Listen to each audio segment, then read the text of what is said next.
Hi guys, good evening. Welcome back to my channel, and I just want to create some video about my new phone. New baby. Bakit baby? Kasi nagustuhan ko siya, and then perfect sa lahat ng mga gusto kong phone. And let's get started to review this phone para sa mga gustong or balak bumili ng bagong phone. First of all, ito yung packaging niya. Ito yung packaging. It has... Actually, nabili ko to when January 2. I know, it's January 1. New Year gift? Hindi, actually, kasi before, may phone ako na cellphone, and then, gusto kong bumili ng bago kasi, I'm a business woman, or nag-part-time business po ako.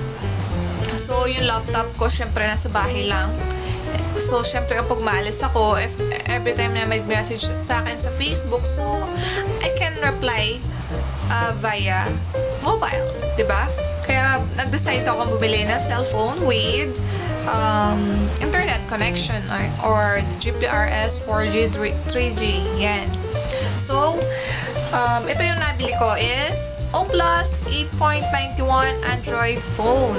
And, ang specs niya is Android 4.2 Jelly Bean and dual core with 1.2 gigahertz,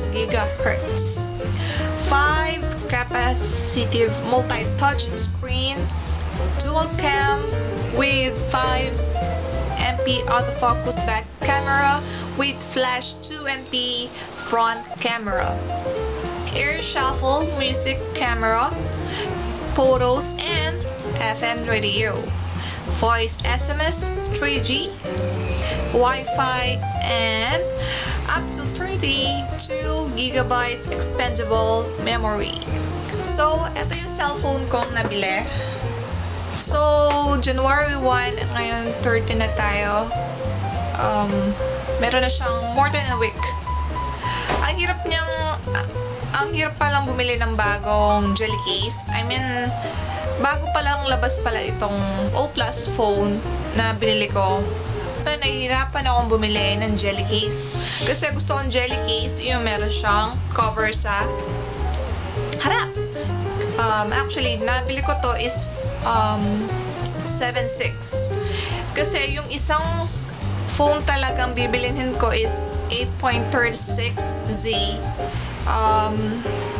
Good naman siya, kaso na-disappoint ako doon dahil yung kapag nag-games ka, stock up siya. And then, mabilis siyang malobat. And then, pangatlo ko na siyang chinarge. 2 hours pa rin siya nagtatagal yung pag-charge niya. And then, yung tagal naman ng lifespan battery niya is 1.5 lang. So, hindi ako komportable doon sa tagal ng cellphone or lifespan ng battery. So, I decided to buy more lifespan. I mean, yung mas mataas pa sa 1.5. And then, I research on Google kung ano ang mas matagal na lifespan na OPLUS. And then, I researched this 8.91. Ang lifespan po niya is 3,000 mAh life battery niya. So, if nagagamit mo lang siya ng pang text and call, actually, ako kasi pang call lang. So, magagamit ko to. If call lang, siguro magiging last mga 2 days. Kung call lang, 2 days. Pero kung halimbawa, internet, tsaka games, siguro half day kasi mas matakaw siyang gumamit ng matakaw talaga. Yun yung word ko, I'm so sorry. Yun yung mas mabilis siyang mamalobat sa internet, lalo na sa internet. Sa games naman, if mag-games ka lagi, not too loud on the music background. I-low mo lang siya para ano. And then the auto rotate screen, if not needed, i-off na lang po. So, ito yung camera ko. Hindi ko alam kung makikita nyo. Oh. Actually, I researched again about this 8.1 O+. It's a phablet pala. Kaya pala 3000 mAh pala siya. Kumbaga, may pagkahalong tablet and then cellphone na rin siya. It's dual camera and dual SIM. And then, I got 4 gigabytes free memory. And then, pinalitan ko na yung theme at saka yung wallpaper as usual kasi nung binili ko siya, it's color black, parang plain lang siya.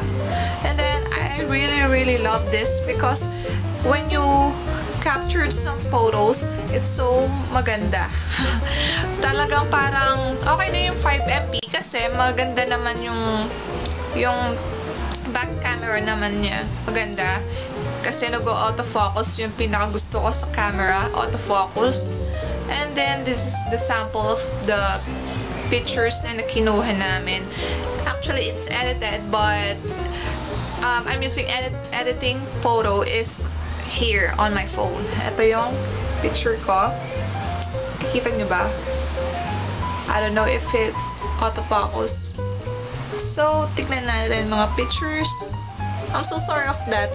Ito po yung ginawa ko. Parang gusto ko mag-photography, mobile photography eh.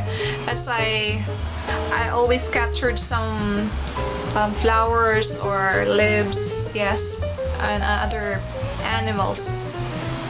So, ito pa yung iba. Wait lang. Ito pa po yung nakuha kong picture. Yesterday. Yes, it's yesterday. So, let's, for the messaging naman po, I downloaded Go SMS because I love this. Go SMS. I-download nyo sa Play Store para maganda. Tapos, meron na siyang libreng themes. Meron na siyang libreng themes. And tapos, when you create some message, just click on that. And then, it's so easy to, and it's easy and too fast type some message. And then, here is to search your contact. And then, okay. And then, here is sending the message. One is the someone of your SIM. And then, for the games, here's the game, my Mr. Pooh. Oh, she's woke up. This is my alaga.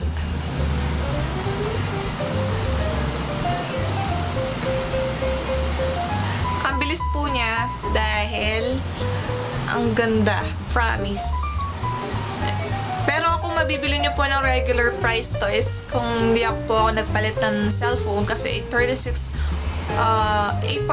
po talagang bibilin ko. Kaso nagpalit po ako ng phone, ng unit, I mean. So, less than 20% po daw siya, kaya nabili ko siya 7.6. But the real price po niya is 7,000 or 6,995 ang regular price nitong 8.91 O Plus Android phone.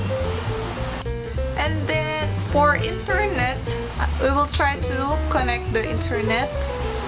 I have a battery saver kasi ginagamit ko pa yung battery saver to save my battery when I'm not using my internet. So, i-click lang general para makapag-internet ako. And then, you can see on the left side na naka 3G na po tayo. Kapag H+, it means 3G na po yung internet, and then you can connect on your internet or Facebook page. I will go to Facebook account, and then we will wait for a few seconds. Ayan na po.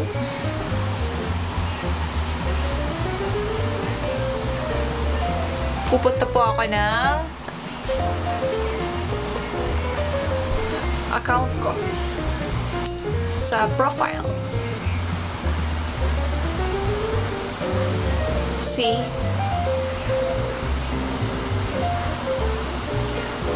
Ayan po yung kuha ng using my camera. Kuha ko po sa camera ko yan. It's so fast. And I'm using Globe SIM or TM SIM. It depends on your location kung gaano kabilis ang internet connection.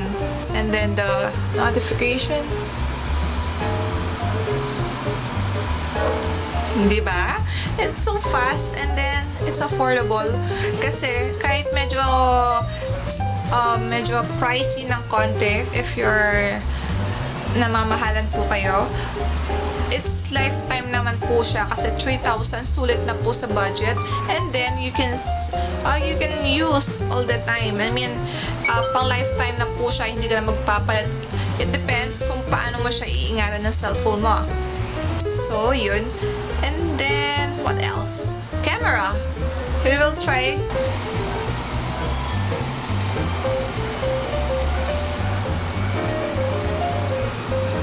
Ayan yung kuha ko sa ngayon. It's so clear. Hindi siya blurred kasi nag-autofocus siya, and you can see your ugly face. So, yun.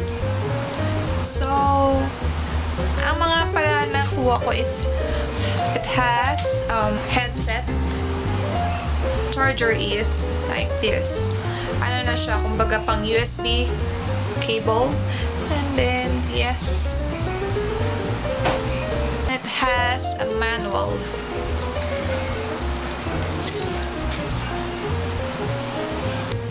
Nalagyan niya.